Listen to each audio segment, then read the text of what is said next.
ಭಾರತ ಸಂವಿಧಾನ ಅಂಗೀಕಾರಗೊಂಡು 75 ವರ್ಷ ಪೂರ್ಣಗೊಂಡಿರುವ ಹಿನ್ನೆಲೆಯಲ್ಲಿ ಸಾರ್ವಜನಿಕರಲ್ಲಿ ಸಂವಿಧಾನ ಮಹತ್ವ ಕುರಿತು ಜಾಗೃತಿ ಮೂಡಿಸುವ ಸಲುವಾಗಿ ಸರ್ಕಾರದಿಂದ ಹಮ್ಮಿಕೊಂಡಿರುವ ಸಂವಿಧಾನ ಜಾಗೃತಿ ಜಾಥಾ ರಥಕ್ಕೆ ಚಿಂತಾಮಣಿ ತಾಲೂಕು ಕಸಬಾ ಹೋಬಳಿ ಊಲವಾಡಿ ಗ್ರಾಮದಲ್ಲಿ ಊಲವಾಡಿ ಗ್ರಾಮ ಪಂಚಾಯಿತಿಯಿಂದ ಗ್ರಾಮ ಪಂಚಾಯಿತಿ ಅಧ್ಯಕ್ಷೆ ರತ್ನಮ್ಮ ಮತ್ತಿತರರು ಜಾಗೃತಿ ಜಾಥಾ ರಥಕ್ಕೆ ವಿಶೇಷ ಪೂಜೆ ಸಲ್ಲಿಸಿ ಪೂರ್ಣ ಕುಂಭ ಕಲಶಗಳ ತಮಟೆ ವಾದ್ಯಗಳೊಂದಿಗೆ ಶಾಲಾ ಮಕ್ಕಳು ಅದ್ದೂರಿಯಾಗಿ ಸ್ವಾಗತ ಕೋರಿ ಊಲವಾಡಿ ಗ್ರಾಮದಲ್ಲಿ ಭವ್ಯ ಮೆರವಣಿಗೆ ನಡೆಸಿದರು. ಇನ್ನು ಊಲವಾಡಿ ದಲಿತ ಕಾಲೋನಿಯಲ್ಲಿನ ಅಂಬೇಡ್ಕರ್ ಅವರ ಪುತ್ಥಳಿಗೆ ಅಧಿಕಾರಿಗಳು ಹಾಗೂ ದಲಿತ ಮುಖಂಡರು ವಿಶೇಷ ಪೂಜೆಗಳನ್ನು ಸಲ್ಲಿಸಿದರು. ಊಲವಾಡಿ ಗ್ರಾಮದಲ್ಲಿ ಹಮ್ಮಿಕೊಂಡಿದ್ದ ಕಾರ್ಯಕ್ರಮವನ್ನುದ್ದೇಶಿಸಿ ದಲಿತ ಮುಖಂಡ ವಿಜಯನರಸಿಂಹ ಮಾತನಾಡಿ, ಜಗತ್ತಿನ ಎಲ್ಲ ದೇಶಗಳಿಗಿಂತ ಮಿಗಿಲಾಗಿ ನಮ್ಮ ದೇಶದ ಪ್ರಜೆಗಳಿಗೋಸ್ಕರ ರಚನೆಯಾದ ಸಂವಿಧಾನವು ಎಲ್ಲ ದೇಶಗಳಿಗಿಂತ ವಿಭಿನ್ನವಾಗಿದೆ. ನಮ್ಮ ದೇಶದ ಸಂವಿಧಾನ ವಿಶೇಷವಾಗಿದ್ದು ಅದರಲ್ಲಿ ಎಲ್ಲ ಜನಸಾಮಾನ್ಯರಿಗೆ ಅನ್ವಯಿಸುವಂತೆ ಹಕ್ಕು ಮತ್ತು ಕರ್ತವ್ಯಗಳನ್ನು ರಚನೆಯಾಗಿದೆ. ಆದ್ದರಿಂದ ಪ್ರತಿಯೊಬ್ಬರೂ ಸಂವಿಧಾನದಲ್ಲಿನ ಹಕ್ಕು ಮತ್ತು ಕರ್ತವ್ಯಗಳ ಬಗ್ಗೆ ಅರಿತುಕೊಳ್ಳಬೇಕೆಂದರು. ಈ ಸಂದರ್ಭದಲ್ಲಿ ಸಮಾಜ ಕಲ್ಯಾಣ ಅಧಿಕಾರಿ ಶ್ರೀನಿವಾಸ ನಾಯಕ, ಊಲವಾಡಿ ಗ್ರಾಮ ಪಂಚಾಯಿತಿ ಅಧ್ಯಕ್ಷೆ ರತ್ನಮ್ಮ, ಉಪಾಧ್ಯಕ್ಷೆ ಸವಿತಾ ಮುರಳಿ, ಸದಸ್ಯರಾದ ಪ್ರಭಾಕರ್, ಶೋಭಾ, ವೀರಭದ್ರ ರೆಡ್ಡಿ, ಶ್ರೀನಿವಾಸಪ್ಪ, ವೆಂಕಟರೆಡ್ಡಿ, ಹರ್ಷ, ಮುನಿಯಪ್ಪ, ಪ್ರಭಾವತಿ, ರಾಜೇಶ್, ರತ್ನಮ್ಮ, ವೆಂಕಟೇಶ್, ಸರಸ್ವತಮ್ಮ, ಲೀಲಾವತಿ, ರವಿಕುಮಾರ್, ಗಿಡ್ಡಪ್ಪ, ಅಂಜಪ್ಪ, ಶೈಲಮ್ಮ, ಸುಗುಣಮ್ಮ, ಮಾಜಿ ಗ್ರಾಮ ಪಂಚಾಯಿತಿ ಅಧ್ಯಕ್ಷ ಅಶೋಕ್ ರೆಡ್ಡಿ, ಪರಿಶಿಷ್ಟ ಪಂಗಡದ ನಗರ ಬ್ಲಾಕ್ ಕಾಂಗ್ರೆಸ್ ಅಧ್ಯಕ್ಷ ಮಾಡಿಕೆರೆ ಮಣಿಕಂಠ, ಗ್ರಾಮ ಪಂಚಾಯಿತಿ ಅಭಿವೃದ್ಧಿ ಅಧಿಕಾರಿ ಶಿವಣ್ಣ, ಇಸಿಒ ರಾಜಣ್ಣ, ಸಿಆರ್ಪಿ ಜಗದೀಶ್, ಸಹಾಯಕ ಕೃಷಿ ನಿರ್ದೇಶಕ ಶ್ರೀನಿವಾಸ್, ಸಮಾಜ ಕಲ್ಯಾಣ ಇಲಾಖೆ ಕೃಷ್ಣಪ್ಪ, ರೆಡ್ಡಪ್ಪ ಮತ್ತಿತರರು ಉಪಸ್ಥಿತರಿದ್ದರು.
ಓಕೆ.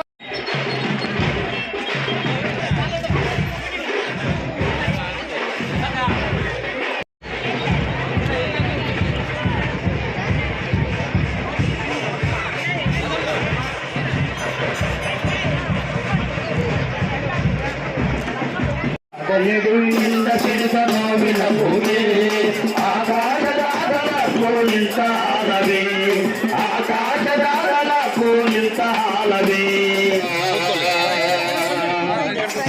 ಮರೆಯಬೇಡಿ ಮರೆತು ಮಲಗಬೇಡಿ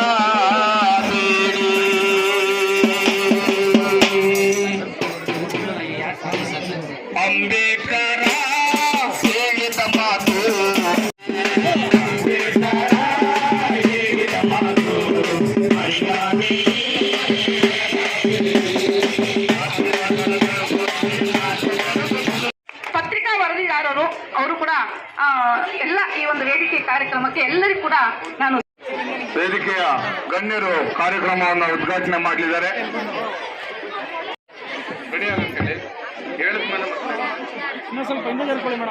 ಕಾರ್ಯಕ್ರಮನ ಉದ್ಘಾಟಿಸಿದಂತ ಎಲ್ಲ ಕೈ ಮುಂದೆ ಚಾಚಿ ದಯವಿಟ್ಟು ನಮ್ಮ ಭಾರತವನ್ನ ಬ್ರಿಟಿಷರು ಆಳ್ವಿಕೆ ನಡೆಸ್ತಾ ಇದ್ರು. ಅವು ಯಾವುದೇ ರೀತಿಯ ಹಕ್ಕುಗಳು ನಮ್ಗೆ ಇರಲಿಲ್ಲ. ಈ ಸಂವಿಧಾನವನ್ನು ರಚನೆ ಮಾಡತಕ್ಕಂಥ ಒಂದು ಪ್ರಮುಖವಾದಂತಹ ಜವಾಬ್ದಾರಿ ನಮ್ಮ ಸಂವಿಧಾನದ ಶಿಲ್ಪಿ ಹಾಗೂ ಕರಡು ಸಮಿತಿ ಅಧ್ಯಕ್ಷರಾಗಿರ್ತಕ್ಕಂತಹ BR ಅಂಬೇಡ್ಕರ್ ಅವರಿಗೆ ವಹಿಸಿಕೊಡ್ತಾರೆ. ಈ ಕೆಲಸವನ್ನು ಮುನಿದರೆ ಮಾರಿ ಹೆಣ್ಣು ಸಮಾಜದ ಕಣ್ಣು, ಹೆತ್ತ ತಾಯಿ ಹೊತ್ತ ನಾಡು ಸ್ವರ್ಗಕ್ಕಿಂತ ಮಿಗಿಲು, ಭಾರತ ಮಾತೆ ಅಂತ ಕರೀತೀವಿ. ಇವತ್ತು ನೋಡಿ ಅಧ್ಯಕ್ಷಮ್ಮವ್ರನ್ನ ನಾವು ನೋಡಿದಾಗ ಅವ್ರು ಇವತ್ತಿನ ದಿವಸ ಡಾಕ್ಟರ್ ಬಾಬಾ ಸಾಹೇಬ್ ಅಂಬೇಡ್ಕರ್ ಅವರ ಕೊಟ್ಟಿರುವಂತ ಒಂದು ಕೊಡುಗೆಯಿಂದಾನೇ ಆ ಸ್ಥಾನದಲ್ಲಿ ಕೂಡಕ್ಕೆ ಸಾಧ್ಯತೆ ಆಯಿತು ಅಂತಂದ್ರೆ ತಪ್ಪಾಗೋದಿಲ್ಲ. ಹುಲ್ವಾಡಿ ಪಂಚಾಯತ್ ವ್ಯಾಪ್ತಿಯಲ್ಲಿ ಇಷ್ಟು ಜನ ಮಹಿಳಾ ಮನೆಯರು ತಾವು ಸೇರಿದ್ದೀರಂತಂದ್ರೆ ಇವತ್ತಿನ ದಿವಸ ತಾವೆಲ್ಲೋ ಅದು ಒಂದು ಹಿಂದಿನ ಕಾಲದಲ್ಲಿ ಸೀಮಿತ ಆಗಿತ್ತು, ಮಹಿಳೆ ಅಡಿಗೆ ಮನೆಗೆ ಸೀಮಿತ ಅನ್ನೋಂಥದ್ದು ಇವತ್ತಿನ ದಿವಸ ಇಲ್ಲ. ಯಾವ ಸ್ಥಾನಕ್ಕೆ ಬೇಕಾದರೂ ಮಹಿಳೆ ಅಬಲೆ ಎಲ್ಲ ಸಬಲೆ ಏನೆಲ್ಲ ಮಾಡಬೇಕು ಮಾಡಿ ತೋರಿಸ್ತಾಳೆ. ಹಾಗಾದ್ರೆ ನೀವು ಫ್ಲೈಟ್ ಓಡಿಸ್ತೀರಾ ಅಂತ ಚಾಲೆಂಜ್ ಮಾಡಿದಂತೆ. ಆಯ್ತು, ನಾವು ಫ್ಲೈಟ್ ಓಡಿಸ್ತೀವಿ ಅಂತ ಫ್ಲೈಟ್ ಓಡಿಸಿದ್ದಾರೆ. ಬಹಳಷ್ಟು ಗಗನಯಾತ್ರಿಗಳನ್ನ ನಾವು ನೋಡ್ತಾ ಬಂದಿದ್ದೀವಿ ಅಂದ್ರೆ ಅವರಲ್ಲಿ ಆ ಸ್ಥಾನ ಇದೆ, ಶಕ್ತಿ ಇದೆ, ಉದ್ಯೋಗಗಳಲ್ಲಿ 50% ರಿಸರ್ವೇಶನ್ ಇದೆ, 33% ಬೇರೆದ್ರಲ್ಲಿದ್ರೆ ಕೆಲವು ಶಿಕ್ಷಣಕ್ಕೆ ಆಗ್ಬೇಕಾದ್ರೆ ತಾಳ್ಮೆಗೆ ಹಿಂಸೆ ಕಾರಣೀಭೂತರು ಅನ್ನುವಂಥದ್ದನ್ನ ಮನಗಂಡು ಬಹಳಷ್ಟು ಕಾನೂನನ್ನ ಅವತ್ತು ಚೌಕಟ್ಟಲ್ಲಿ ಸಂವಿಧಾನದಲ್ಲಿ ಬರೆದಿರೋದ್ರಿಂದ ಇವತ್ತು ಭಾರತ ದೇಶದ ಸಂವಿಧಾನ ಬೇರೆ ದೇಶಗಳಲ್ಲಿ ಮಾದರಿಯಾಗಿದೆ. ಎಷ್ಟೋ ಜನ ನಮ್ಮ ಸಂವಿಧಾನ ತಗೊಂಡೋಗಿ ಅವ್ರ ದೇಶದಲ್ಲಿ ಅಳವಡಿಸ್ತಾ ಇದ್ದಾರೆ. ಅಂದ್ರೆ ಆ ಬುಕ್ ಅಲ್ಲಿ ಇರ್ತದೆ ಆಡಳಿತ ವ್ಯವಸ್ಥೆನ ಹೆಂಗ್ ಮಾಡ್ಬೋದು ಏನ್ ಮಾಡ್ಬೋದು ಅಂತ. ಒಬ್ಬ ಸಾಮಾನ್ಯ ಮನುಷ್ಯ ಯಾವುದೇ ನಿಗದಿ ಇಲ್ಲ. ಒಬ್ಬ MLA ಆಗ್ಬೇಕು ಅಂತಂದ್ರೆ ಯಾವುದೇ ವಿದ್ಯಾರ್ಹತೆ ನಿಗದಿ ಪಡಿಸಿಲ್ಲ. ಒಬ್ಬ ಟೀಚರ್ ಆಗ್ಬೇಕು, ಒಬ್ಬ ಉದ್ಯೋಗಕ್ಕೆ ಆಗ್ಬೇಕು ಅಂದ್ರೆ ಇಷ್ಟಿಷ್ಟು ಕ್ವಾಲಿಫಿಕೇಶನ್ ಇದೆ. ಒಬ್ಬ MLA ಆಗ್ಬೇಕಾದ್ರೆ ಏನು ಉದ್ಯೋಗ, ಏನು ಅರ್ಹತೆ, ಶೈಕ್ಷಣಿಕ ಅರ್ಹತೆ ಮಾನದಂಡ ಇಲ್ಲ. ಅಂದ್ರೆ ಅವ್ರಿಗೆಲ್ಲ ಕೈಗರಂಡೆ ನಮ್ಮ ಸಂವಿಧಾನ. ಆಡಳಿತ ವ್ಯವಸ್ಥೆಗೆ ಒಂದು ರೀತಿ ನೀತಿ ರೂಪಿಸಕ್ಕೆ ಒಂದು ಪುಸ್ತಕನೇ ಆ ಸಂವಿಧಾನ ಅನ್ನೋಂಥದ್ದನ್ನು ಜನಸಾಮಾನ್ಯರು ತಿಳ್ಕೋಬೇಕು, ಅದರ ಒಂದು ಅರಿವಾಗಬೇಕು. ಅದನ್ನು ನಾವು ಗೌರವಿಸಬೇಕು. ರಾಷ್ಟ್ರಧ್ವಜ, ರಾಷ್ಟ್ರಗೀತೆನ ಯಾವ ತರದಲ್ಲಿ ಗೌರವಿಸ್ತೀವೋ ಅದೇ ತರದಲ್ಲಿ ಸಂವಿಧಾನನ ಗೌರವಿಸೋಣ ಅನ್ನುವಂಥ ಮಾತನ್ನು ಹೇಳ್ತಾ, ಇವತ್ತು ಇದೇ ಅಂಬೇಡ್ಕರ್ ನಮ್ಗೆ ಇರ್ಲಿದ್ದೀರ ಇದ್ರೆ, ಅದನ್ನ ಕೊಡದಿರ ಇದ್ದಿದ್ರೆ ಭಾರತ ಮುಂದುವರೆದ ದೇಶಗಳ ಸಾಲಿನಲ್ಲಿ ಇರ್ತಾ ಇತ್ತೋ ಇಲ್ವೋ ಅನ್ನೋದನ್ನ ನಾವು ಯೋಚನೆ ಮಾಡಬೇಕಾಗಿದೆ ಅನ್ನುವಂಥ ಮಾತನ್ನು ಹೇಳ್ತಾ, ರಾಮಚಂದ್ರ ಸರ್ ಅವರಿಗೆ ಸಂವಿಧಾನ ಈ ದೇಶಕ್ಕೆ ಸುಲಭವಾಗಿ ಬಂದಿರೋದಲ್ಲ.